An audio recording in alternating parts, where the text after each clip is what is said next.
नमस्कार. आपण मनाचे श्लोक बघता बघता आपण आज मध्येच येणारी जी आपली महत्त्वाची कामिनी एकादशी आहे, जी श्रावण मासाच्या कृष्ण पक्षात येते, तिचं आपण थोडंसं महत्त्व जाणून घेऊयात. अतिशय एकादशींचं सगळं महत्त्व खूप आपल्याला शास्त्रकारांनी सांगितलेलं आहे.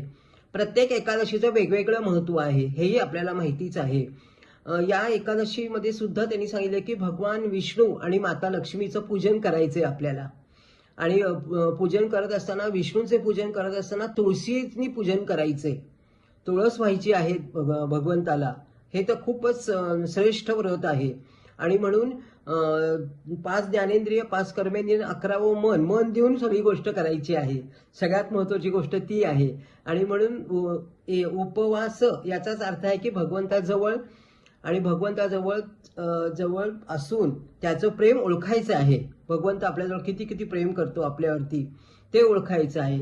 भजन, पूजन, नंतर कीर्तन, ह्या सगळ्या गोष्टी या एकादशीला घडतात.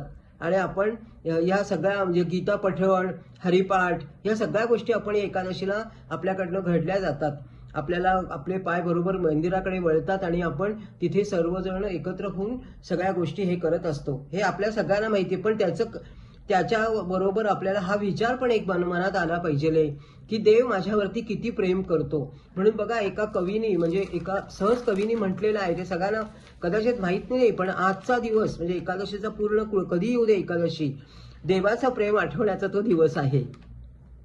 म्हणून एका कवीने आपल्याला म्हटलेलंच आहे बघा, की डोळ्यानी बघितो, ध्वनी परिसतो, कानी पदी चालतो, जिव्हेने रस चाखतो, मधुरही वाचे आम्ही बोलतो, हाताने बहुसाल काम करीतो, विश्रांतीही घ्यावया, घेतो झोप फिरून उठतो, ही ईश्वराची दया.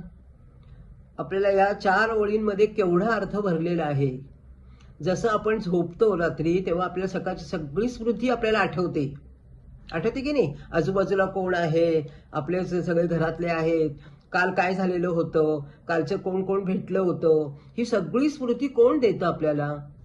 आणि आपल्याला एवढं असून सुद्धा काही लोकांचा भगवंतावर विश्वास बसत नाही. तर त्यांना सांगायला पाहिजे आपण की जब दंत न थे तो दूध दिया किसने. एका कवीने म्हटलेलं आहे, अब दंत नाही तो अन्न न देगा. किती विश्वास भगवंतावर असला पाहिजे आणि किती प्रेम भगवंतावर असलं पाहिजे. भगवंताचं प्रेम ओळखण्याची शक्ती आपल्यात निर्माण झाली पाहिजे. म्हणून एकादशी व्रत आहे. आणि म्हणून अनेक एकादशींमध्ये वेगवेगळं सांगितलेलं आहे. ज्या वेळेला आपण उपवास करतो त्यावेळेला आपण काय करतो, फळं खातो. आणि त्या फळामध्ये तुम्ही एखाद्या जर डाळिंब खायला लागलेत तर ते डाळिंब आपण सगळं घेतो, त्याचे सगळे दाणे काढतो आणि आपल्याला पुन्हा असं वाटतं की आता हे खूप झाले, आता एवढे आपण ठेवून देऊ. म्हणून ते आपण पुन्हा त्याच्यामध्ये भरण्याचा जर आपण प्रयत्न केला तर ते दाणे त्याच्यामध्ये परत भरले जातील का? जसे पहिले होते तसे नाही जाणार. आणि म्हणून ती जी किमया आहे ती भगवंताची किमया आहे, हे आपल्याला ओळखता आलं पाहिजे. आणि म्हणून एकादशीचं महत्त्व आहे. अशा प्रकारे आपल्याला एक धार्मिक दृष्टीने जर बघितलं, आध्यात्मिक दृष्टीने, तर आपण भागवत ऐकलेलं आहे, पुराणं ऐकलेली आहेत. अशा अनेक गोष्टी आपण ऐकत आलेलो आहे. त्याच्यामध्ये आपल्याला लक्षात येईल की अमरीश राजाने एकादशी व्रत केलेलं होतं.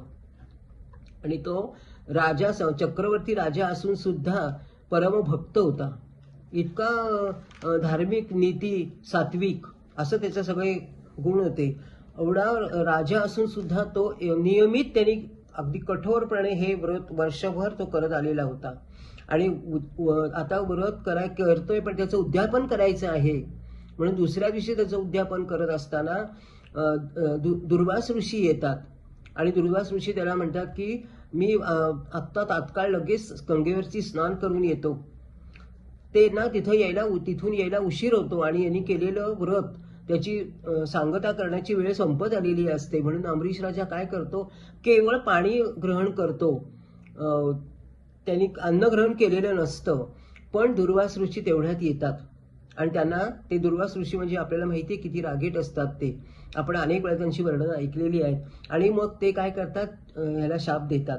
त्याच वेळेला भगवान श्रीकृष्ण आपल्या भक्ताला वाचवण्याकरता नेहमी भगवंत येत असतो, तसं त्यांनी सुदर्शन चक्र दुर्वास ऋषींवर सोडलं आणि दुर्वास ऋषींना सांगितलं की तुला जर याच्यापासून वाचायचं असेल तर तू काय कर, अमरीश राजाची क्षमा माग आणि मग अमरीश राजाची क्षमा मागितल्यानंतर तुझं हे रक्षण होईल असं भगवंत अमरीश राजाला सांगतात. आणि मग अमरीश राजा ते सुदर्शन चक्र भगवंताला थांबवायला सांगतात. आणि मग म्हणजे दुर्वासांचे प्राण वाचवणारा कोण होता तर अमरीश राजा होता. हे सगळं कशामुळे झालं तर भगवंताचं प्रेम अमरीश राजाने ओळखलेलं होतं आणि भक्तांना काही त्रास झाला तर भगवंत आपोआप धावत येतो. हे कशामुळे झालं तर एकादशी व्रत इतकं कठोर व्रत केलेलं होतं.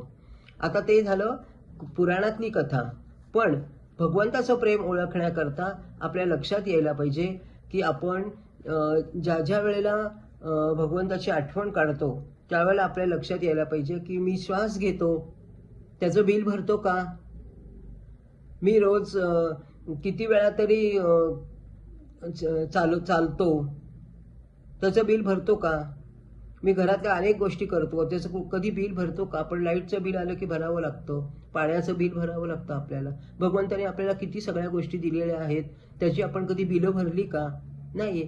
त्यामुळे गीतेमध्ये पण भगवंतांनी सांगितले सर्वस्वचाहम हृदय सन्निविष्टो, सर्वांच्या हृदयामध्ये मी आहे.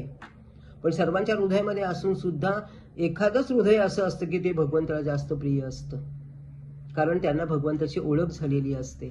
आणि अशा प्रकारे एकादशीच्या वेळेला भगवंताच्या लेकरांना एकत्र करून ज्यांच्या आता सर्वांच्या हृदयामध्ये राम आहे त्यांना सगळ्यांना एकत्र करून एकत्र प्रार्थना केली, एकत्र भगवद्गीता म्हणली तर भगवंताला किती आनंद होत असेल. आणि ती जी गोष्ट आहे ती अतिशय महत्वाची आहे, ती खरी आपली एकादशी होते. म्हणून प्रत्येक मानवातला हृदयातला राम आपल्याला पाहायला मिळतो, बघायला मिळतो, भेटायला मिळतो. आणि म्हणून प्रत्यक्ष जरी आपल्याला असं वाटत असलं की ह्याच्यात हे नुसतं म्हणण्याकरता जातो आपण किंवा नुसतं म्हणतो, पण नाही, त्याचा खूप परिणाम पुढे आपल्याला आपल्या ह्याच्यावरती होत असतो. आपल्या प्रत्येक गोष्टी सोयीस्कर होतात. याचं कारण भगवंत हा मुक्ती देणारा आहे, पापनाशन करणारा आहे. कळत नकळत तो आपले दोष घालवून टाकतो. म्हणून एकादशी व्रत हे श्रेष्ठ. हे पुष्प मी भगवंत चरणी अर्पण करते आणि आपल्या सगळ्यांना नमस्कार करते.